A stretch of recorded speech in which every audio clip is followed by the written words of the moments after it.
हम एक कंसेप्ट समझते हैं। कैसा कंसेप्ट? ऐसा कंसेप्ट कि मान लो हमारे पास एक एटम है, ये एक एटम है, ठीक है।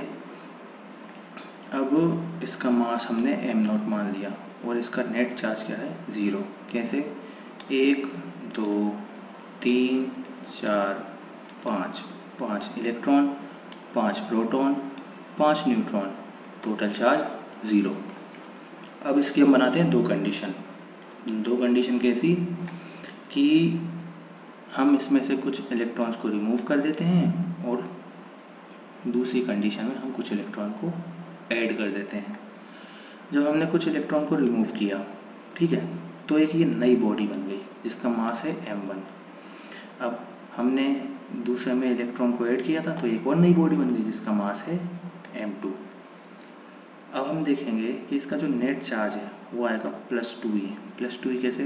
5 प्रोटॉन है लेकिन इलेक्ट्रॉन कितने हैं? 3, 1 2 3, तो नेट चार्ज कितना बचा? प्लस करके +2e।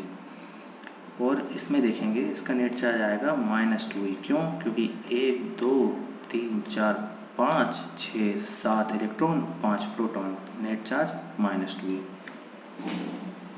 लेकिन एक चीज़ देखी, एक चीज़ ये कि इसका जो मास है वो डिक्रीज हो गया, जबकि इसका मास जो है वो इंक्रीज हो गया। अब ये कैसे? ये मैं बताता हूँ।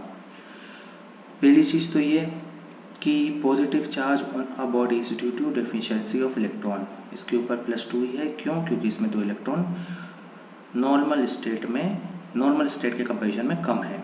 और negative charge is due to excess of electron. ये नेगेटिव चार्ज, इसमें इलेक्ट्रॉन ज़्यादा है।